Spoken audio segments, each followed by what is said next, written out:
Well, it's always fun to open up a new Bible and check it out, and I am going to do that with you guys today. Right in front of me, I have a Schuyler Quentel personal size in the NIV, and this is a gift for my wife. My wife likes the NIV, and she didn't have a good NIV Bible. The thing with my wife, she's not a Bible snob like I am, right? If you handed my wife a cheap copy of the NIV, maybe a faux leather $30 Zondervan NIV, she would be perfectly content and she would never complain. I wanted to get this for my wife because she is great and I just think it'd be fun for her to have it. And she did take a look at these and she did kind of pick this one out. This is the Desert Camel Calfskin. Like I always say, guys, I'm not a Bible reviewer. I'm not going to give you all the accurate information and walk you through it. I just like talking into a microphone. I like nerding out over premium Bibles. And so the mixture of those two things makes me happy. I also just didn't see many videos, good high definition videos of this Bible showing off the leather, especially in the new International Version translation. So, well, here it is. I have not handled a Bible with this with just calfskin before, other than my Pit Minion here, which is a calf split. So technically, it's calfskin. This is like a full grain, high quality calfskin, and I've not touched it before. I do like goatskin Bibles a lot, but man, this is pretty cool, and I do want to show you. This does kind of crinkle. See that right there?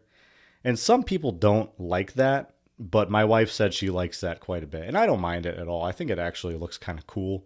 But look at that color. Let me try to get this nice and close for you to see that. Isn't that nice?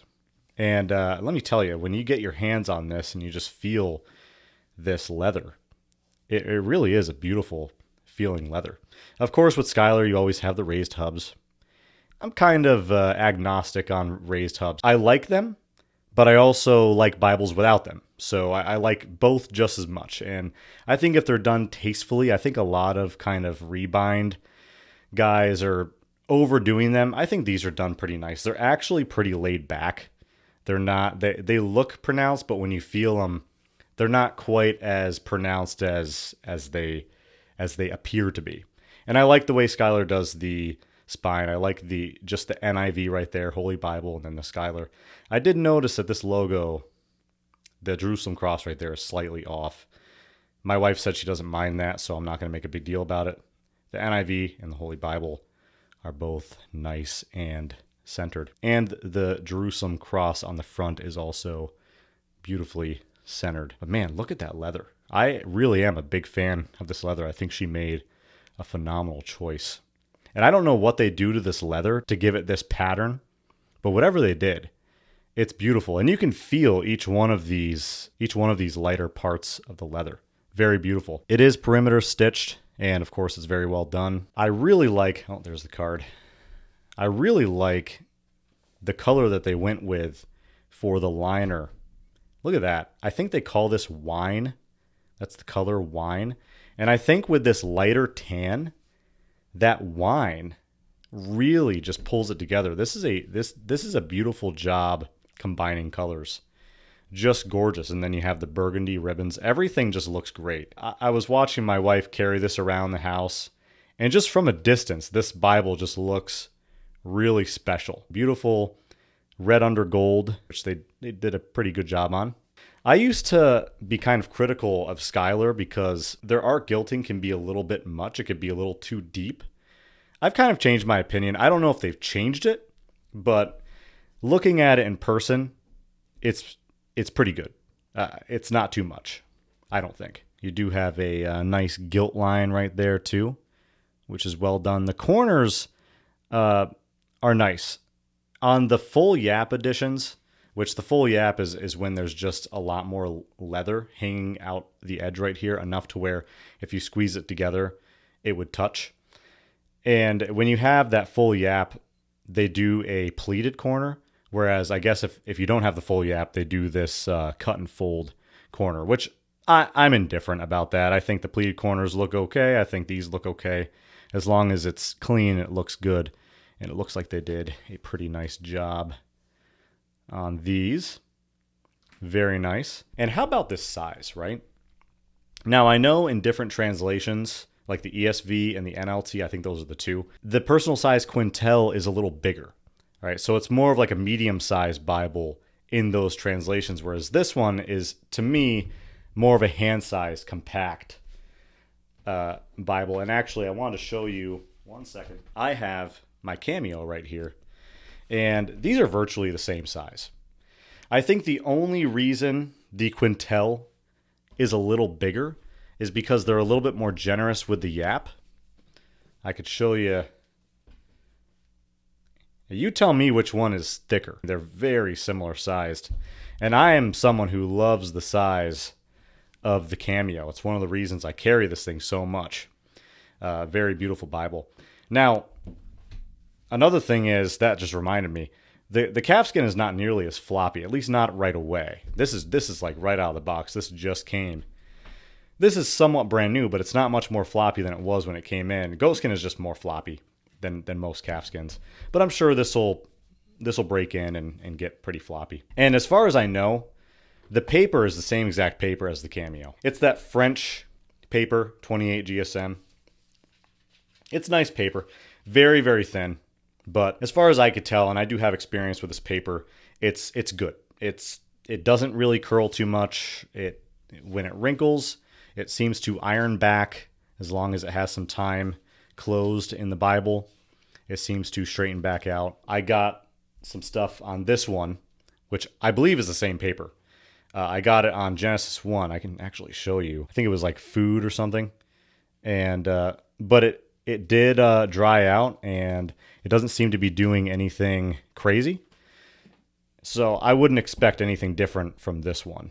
As you can see, that's that beautiful layout. If you didn't see my video about Bible layouts, you can go watch it. It's the last video I put up. And I talked about the Quentel as being my favorite looking layout. I really think they did a good job putting these references. I'll go to a section with more references, at least where I think there'll be more references. Mark, let me go to one of the epistles. Usually they have more. What I like about what they did here was they do like a triangular shape with the references, and it just kind of, it gives the Bible some visual symmetry. And I really like that they did that. Now, when I talked about that, the Quentel layout in this video, it was the ESV Quentel layout, which has the drop caps, and the NIV Quentel layout still has the Arabic numerals in place of the drop caps. And I honestly don't know which one I like more. You know, I think maybe the drop caps are a little bit more distracting, and the Arabic numerals are more straightforward and maybe cleaner looking. But I think the drop caps still look pretty nice. When you look at the page, it looks pretty good. But look at that font. That font is very big for the size of the Bible. And this is just a wonderful size Bible. I can't say enough how much I like the size of this thing, especially with the overall readability.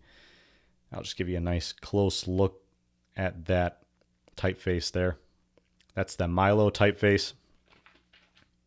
Very beautiful. Enough space in the inner gutter. That's a pet peeve of mine. You could see that it gets that text on the flat part of the page, makes it easy to read. One thing I do think is cool about these PSQs is the 2 sheets of lined paper in the back.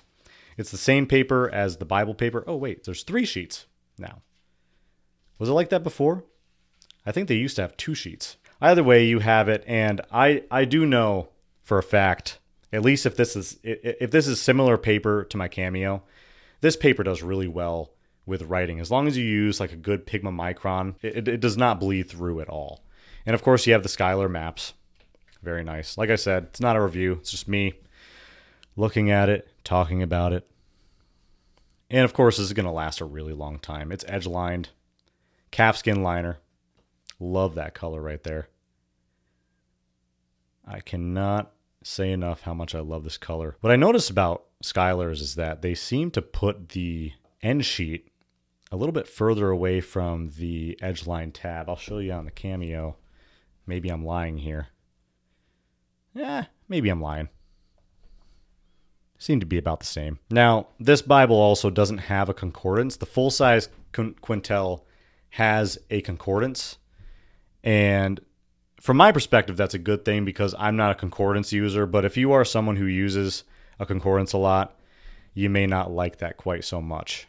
But, man, that is just really nice. Really, really nice.